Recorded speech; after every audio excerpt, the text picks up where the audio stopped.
Hello, and welcome to Crimson Rain. Today I wanted to talk a bit about the Danmei or BL novels that I didn't finish. There are 4 novels that I want to discuss today, and I'll give the reasons why I didn't finish them. I really hope you guys aren't upset if it is one of your favorite novels. If it is, let me know what you liked about it, and I may pick it up again. So let's get into it. Number 4 is the reader and the protagonist definitely have to be in true love. The novel is written by the author Tui. It's 93 chapters long and it has 3 extras. Basically, it's a transmigration novel about a reader who gets transmigrated into a story that he's reading. I really enjoyed the writing of the novel. The setting was interesting, it was fresh for me at the time, and the translation was really good. The translator, I think, did a very good job. It read so naturally and easily. The reason I ended up dropping it, I wasn't intrigued by the plot, I wasn't really invested in the characters, and I think part of the reason is also it just felt very light. And I had just come off of reading Qiang Jin Jiu for the first time. So I think my expectations were a bit too high. I think I wanted a story with a bit more meat to it and a bit more weight to it. So I think it was also just a timing thing. So I did drop it. I haven't picked it up since, but I'm open to picking it up again and trying it again. Number 3 is Unseen Immortal of 300 Years. It's also known as An Immortal's Absence, 3 Centuries Hence, or you may know it as Qiang Jin. The novel is written by Musuli, and it has 128 chapters and 8 extras. The novel is about someone who wakes up and realizes that he's somehow in the body of an immortal demon who has been locked away in a prison, and the premise is he now wants to find out how to switch back and how to get out of this body. I haven't gotten very far, so I can't tell you. I haven't read spoilers, so I really can't tell you, but it's been interesting so far. The reason it's here is a little bit of a red herring, because the reason I dropped it is not because I wasn't interested in it, or because I didn't want to finish it, but because the translation I was reading only went up till chapter 29, and then I was kind of forced to drop it. I actually spoke about this novel on my Instagram. I actually posted a picture and I said, this picture inspired me to want to read the novel, and it's 100% true. I was looking for pictures of the novels I like, and then this picture came up on Pinterest. I was really interested in picking it up and just figuring out who are these 2 guys and what's going on. And I really loved it so far. And as of making this video, I actually have found out that there is a completed English translation. If you go to novel updates, it doesn't say so, and if you Google it, you won't find it. But someone in a forum mentioned it. If you go to the translator's Twitter, you can DM them. You just have to show them proof of purchase on JJWXC. And I've DM'd them, but at the moment I haven't heard back yet. I'm really hoping that they will give me access and that I can continue the story. If I do get access, I will definitely read the rest. So this novel is on the list, but it may soon come off the list. Number 2. For the last 2, I'm so certain I'm going to get so much backlash for this, but I need to be honest with you guys and myself, and I'm not going to power through something if I just am not enjoying it. So, number 2 is Yuwu, Stains of Filth, also known as Remnants of Filth, written by Meat Bun Doesn't Eat Meat, the famous author of Erha. So the reason I actually picked up Yuwu is I have read Erha, and I loved it, I devoured it. And then I heard that the author has a second novel and it was completely translated. Yuwu, I think you guys know what Yuwu is about.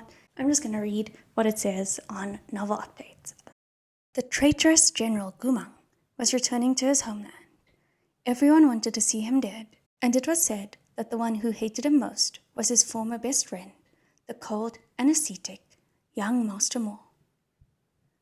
The rumors said young Master Mo prepared 365 methods of torture to interrogate him with, just waiting to try them out on Gumang. They were so varied, it was more than enough to toy with him for a year without repetition.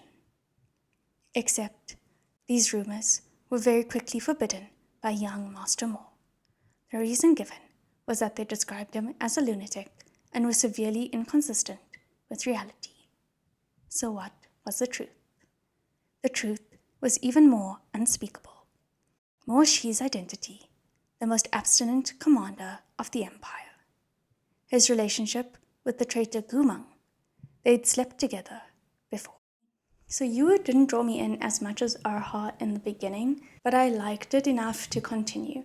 And I liked a few chapters and a few arcs here and there, so I kept pushing through the parts that I didn't like, hoping to get to the parts that I liked again.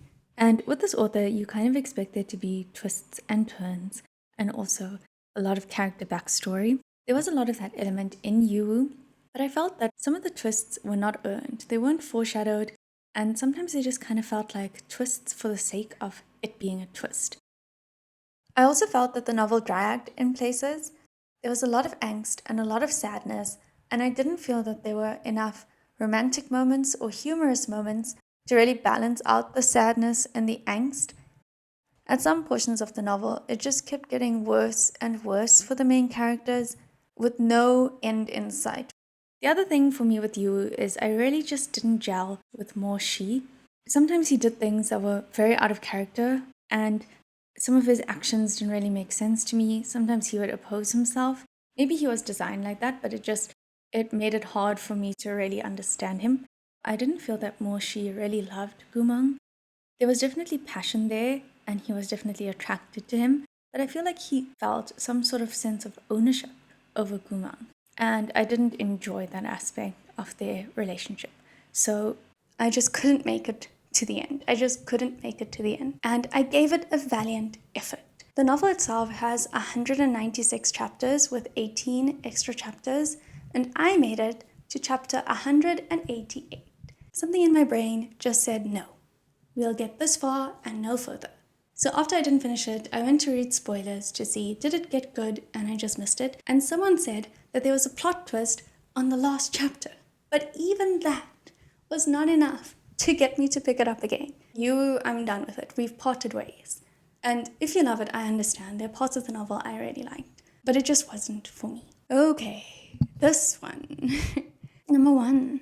The one that everyone loves, the one that everyone recommends, Qiang Jin Jiu. Also known as Bring in the Wine or Please Drink Up. It's written by Tang Zhou. The novel has 282 chapters. When I start novels, I don't like to read a lot of spoilers. I just like to see if it has a good rating and if people are recommending it, and then I'll read it. So I don't know enough of the story yet. I only got to chapter 16. So I'm going to read the description for you guys from Novel Updates, and then I'll talk about the reasons I dropped it. The 6 prefectures of Zhongbo were offered to foreign enemies on a silver platter, and Shen Zichuan was taken into custody in the capital, reduced to a drowning dog, loathed and condemned by all. Xiao Qie followed the scent of the furrow and made his way over, but instead of setting others on him, he kicked Shen Zichuan with his very own leg, rendering the latter an invalid. Who would expect this invalid to turn around and bite him in a counterattack until he was all drenched in blood? That was the start of an epic feud between both men, who tore at each other every time they came face to face with one another. Fate wants to bind me here for life, but this is not the path I choose. The yellow dust submerged my brothers deep under. I have no wish to bow in submission to an illusory fate.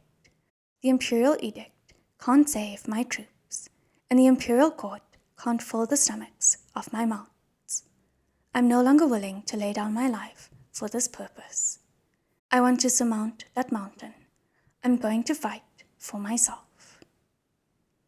So part of the reason I dropped it, some of it is my fault, and some of it I just really didn't like. Let's start with the things that are my fault. So when I picked up the novel, I had just finished watching 2 Chinese historical dramas, the latter of which was set in the Ming Dynasty. And both dramas really are very politics heavy. By the end, I was all politicked out, and I didn't realize that QJJ was so heavy with politics as well. And then the other thing is, because I didn't read spoilers, I didn't realize that it wasn't a Xinsha setting. I really do prefer Xinsha settings, so I wasn't prepared for that either. So those are the 2 things that I think ruined it for me that were my fault. And then the other thing is, again, like I said, I avoid spoilers. So for this novel, I was lucky enough to actually not know the names of the two characters. I've seen pictures of them, but I purposely avoided finding out their names because I didn't want to know who is the couple that falls in love. So when I started reading the novel, by chapter 16, I was thinking, okay, I know the protagonist, he's here, he's obviously the protagonist. And I kept waiting for the male lead or the love interest to show up. And then by chapter 16, I was like, where is he? Why isn't he here? And then I said, you know what? I don't want spoilers, but I'm just going to look into it just to figure out who he is, because maybe he's already in the story and I didn't realize it. And yes, he was in the story, but he was the person that I thought was being set up as the main antagonist, as the villain. I thought he was the in-your-face, red herring, cannon fodder villain. He is the love interest. He's the other half of the couple. And then I saw that it had the tag enemies to lovers. So my level of enemies to lovers is something like 1,000 autumns. This is on a whole different level. It's like a different playing field altogether. The state of the enemies that they are at the moment is terrible. I can't imagine how they're going to fall in love. And the novel is long, so maybe it's well written and well drawn out for how they get from where I'm currently reading to where they are now. I'm not done with this novel. I'm not ready to put it down and say I'm done. I'm still willing to give it a shot. Just the next time I'm in the mood for a historical C-drama, instead of watching a C-drama, I'm going to pick up this novel and read it. But so far, I think the translation is brilliant, and I also feel that there's a lot of richness in the world building. There's a lot of backstory there. There's a lot of threads to unravel. So I feel like it could be a very immersive, intriguing read when I'm in the mood to pick up something like that. But for now, it's been dropped. Okay, so thank you for listening to my rambling, as usual. Let me know if you've dropped some of these novels or if you've read them and you've loved them. Thank you so much for watching. Please be safe. Please take care of yourselves, and I'll see you soon.